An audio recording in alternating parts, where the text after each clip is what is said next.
Hello friends, my name is Maritza and I am back. I am home from Book Expo and BookCon. Big shout out to anyone who got their hauls or their vlogs up faster than I'm getting this video up, because what dedication, honestly. I came home from the event tired and extroverted out, so it took me some time to kind of put all of this together. I know that I've talked about my experience with Book Expo the first time around a few times on this channel. One of the things that I wanted to learn a lesson from and do differently this time was to be a little more selective with the books that I brought home. I brought so many home the first time around, and at that moment I felt excited about all of them. I wasn't just grabbing things to grab them. It's really difficult as a lover of books to be at that event and be surrounded with people who are just handing you free things, and there are piles of books, and I love books, and you kind of get wrapped up in that, and somebody tells you about the book and all of a sudden you're like, well, I could read that too. And that's definitely what happened to me the first time around.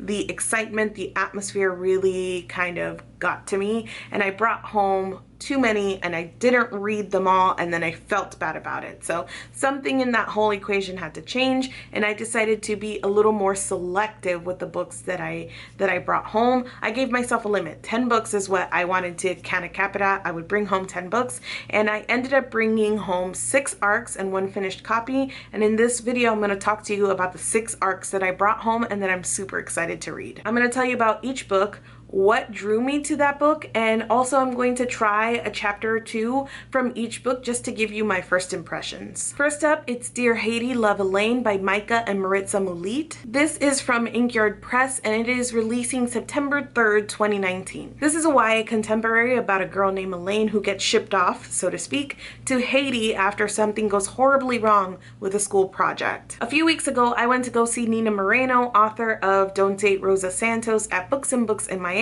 and she was in conversation with Maika and Maritza. I had vaguely heard of their book before, but I hadn't connected everything. So hearing them talk about themselves, about the book, and with Nina really piqued my interest in their debut. Also, they're from Miami, and I feel like I have to support authors of color from Miami. Like, yes, sign me up. I read the first 4-ish chapters of this book, which is about 35 pages. First of all, I love that this book started off with a letter and the project that Alaine is working on throughout the book, and kind of what sets the story up. It sets the boundaries of the story almost. You know what you're getting into in a way that I thought was well done and that piqued my interest and that wanted to keep me reading more, and it wasn't like super dramatic sometimes what you could get in prologues at the beginning where it's like, I'm almost dying, read more if you want to find out. No, it was very well done, and I also love that this book is told in different ways.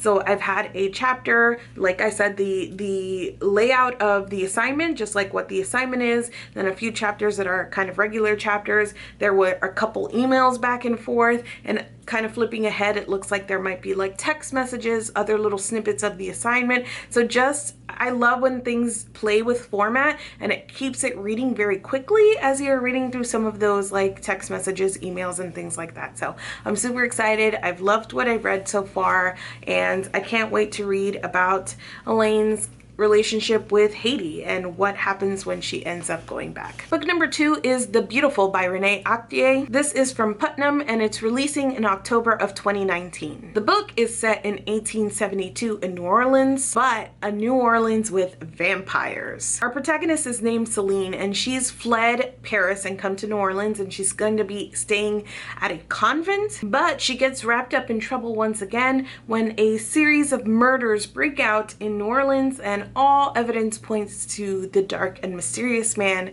that Celine gets entangled with. I've never completed any books by Renee Ahdieh. I've tried both first books in her other series and I DNF'd them, but this is vampires. This was a signing, as was the first book. So I got to meet the author, and at the end of our 10-second chat, I said, "Thank you for vampires," and she clarified that she did not indeed do vampires all by herself. I read the first 3 chapters of this book, and those were 18 pages, and I had heard a lot about how this author is flowery, which is interesting to me. I don't find her style in this so far flowery. It is descriptive, like she'll tell you about dresses and surroundings, but the language itself I would not call flowery. I think this did a great job introducing our main character Celine and the dark and mysterious person, man that she sees, like even that I'm like, okay, tell me more. And also the first murder is within those first 3 chapters, so it's very like boom boom boom,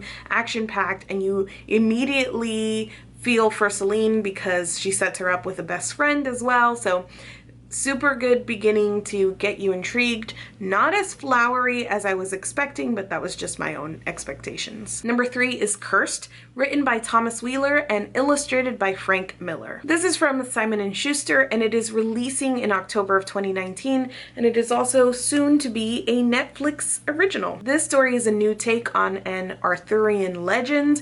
Basically, the premise on the back says, what if the Lady of the Lake were the one to wield the sword? What if the Lady of the Lake were the one to bring the community together? Frank Mille has done graphic novels in the past, 300 and Sin City, and he's also helped to make those into movies. And Thomas Wheeler is a show writer. He's an author, but he's also done some show running, like Empire was the one that I recognized the most. So it was this duo. Honestly, I didn't really know much about the book, but the duo itself really intrigued me, which is why I was like, I need to pick this up. I read the first 3 chapters, and that was 28 pages. This has my least favorite kind of prologue, which I funnily mentioned when I was talking about the prologue in Dear Haiti, Love Alaine. This is the one where it's like, and there I was, almost dying.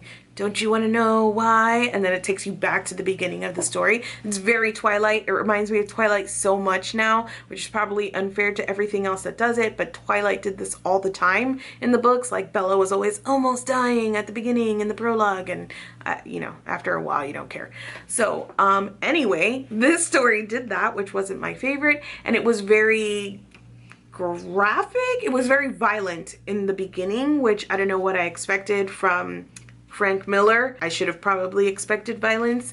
Other than that, it was a good introduction to Nimue, and I love stories about people who are reluctant to step into their powers, which this definitely is, and you feel for her and why she doesn't want to wield her powers, why she doesn't want to serve this community, especially because they have not been good to her. Number 4 is The Starless Sea by Erin Morgenstern. This is from Doubleday and it is releasing November 2019. The story is about a graduate student from Vermont who is looking through a library one day and finds a book, and something about him, like one of his stories, one of his memories, is recorded in the book. So then he goes on this whole adventure to figure out why his memory, something that happened to him, is in this mysterious book. Erin Morgenstern is the author of one of my favorite books of all time, The Night Circus. This is the only book that I actually obtained at BookCon versus Book Expo. They only had it at BookCon, and I love The Night Circus,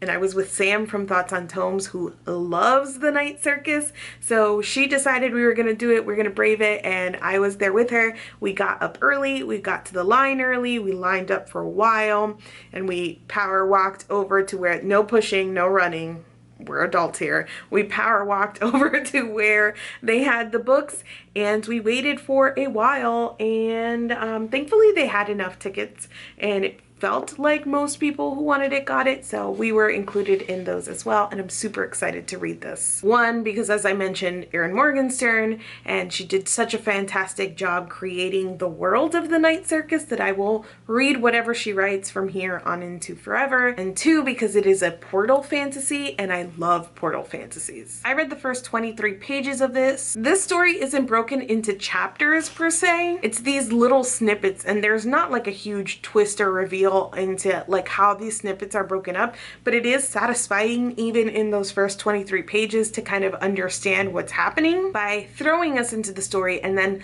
confirming, yes, hello, this is the story you are in. I just immediately felt immersed. Also, I'm in the middle of rereading his Dark Materials for Snark Squad Pod, and in this last episode we covered book 2, The Subtle Knife. We were talking about the totem items of his Dark Materials, so the alethiometer, the knife, and then in the next one the Amber Spyglass, and this is a book that also has 3 totem items from what I can tell, so that already also made me like super excited. We've only gotten snippets of of the bee, the key, and the sword.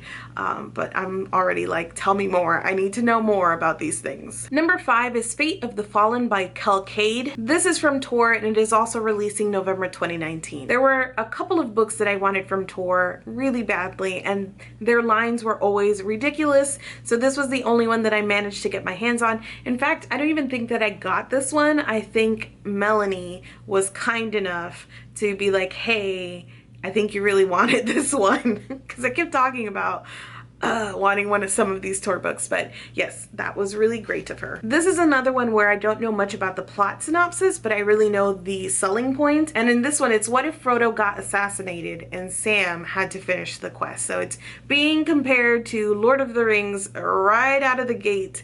And as you know, as big as that is, that's a big comparison, I'm also already in. Like, I'm in. What if Sam had to finish the quest? Yes, I'm in. I read 2 chapters of this, which was 42 pages. The first 42 pages of this felt very weighted towards establishing the friendship that the comparison kind of spoils for you, I guess, in the sense of, you know what's going to happen and you're waiting for that other shoe to drop, because the Sam in the story, Aslo, has to complete this story alone in some way. So I think it's very smart to establish the friendship so that when that does happen, you feel something.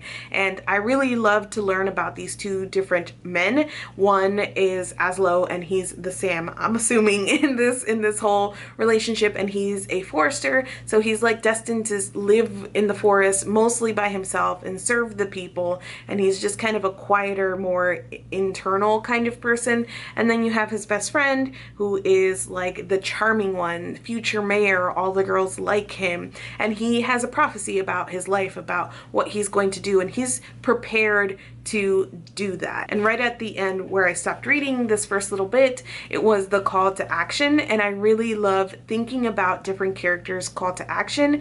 And for Aslo, it really is like a reluctant, I have to do it out of duty kind of thing, whereas for his best friend it was a prophecy, and he was raised for this, and he always knew that when adventure came, he would like pick up his things and go. And the final arc that I picked up at Book Expo and BookCon was The Deep, and this is by River Solomon with David Diggs, William Hutson, and Jonathan Snipes. This is from Simon & Schuster, and it is releasing in November of 2019. So essentially this book is based on a song by Clipping, and Clipping is made up of David, Hutson, and Snipes. So they made this song, and it was Afro-futuristic, and it was about these people, these pregnant slaves that got thrown overboard off of the slaving ships and survived, and now there is this race of people under the sea. They wrote the song, and now it is being adapted into a book, and I just think that is so interesting. In the story, they get attacked by corporations that are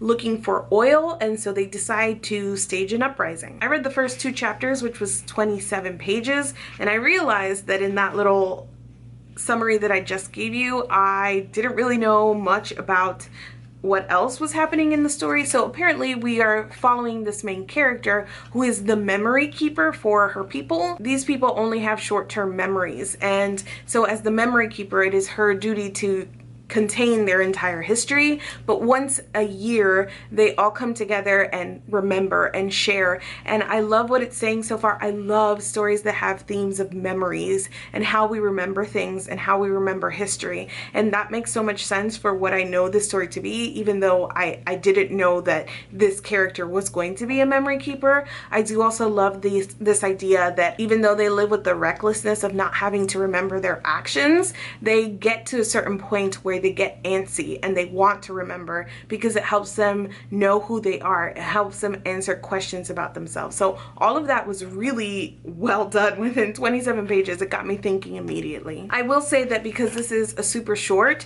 that it was a little plot dumpy, or like the world building was super fast and immediately. So you just got a bunch of, I mean, it was 27 pages and I just gave you all of that. So it is a little heavy-handed. It doesn't have a lot of room to work with, so it does that quickly right out front. If that is something that bothers you, just be forewarned that there is a lot of world building all at once at the beginning, but I think it was interesting enough for me that I want to keep reading. That's it. Those are the 6 arcs that I brought home. I thought to myself that I would read them in order of publication, so the one that is going to be published first and then go to the one that is going to be published last. However, the deep is so short and I already got significant way into it.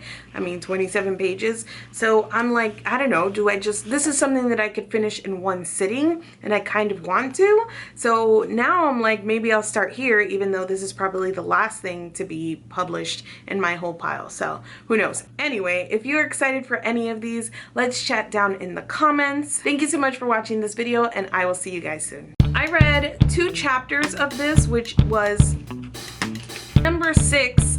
I'm now doubting that I've counted this all right. Did I say 5 last time? This is number 6.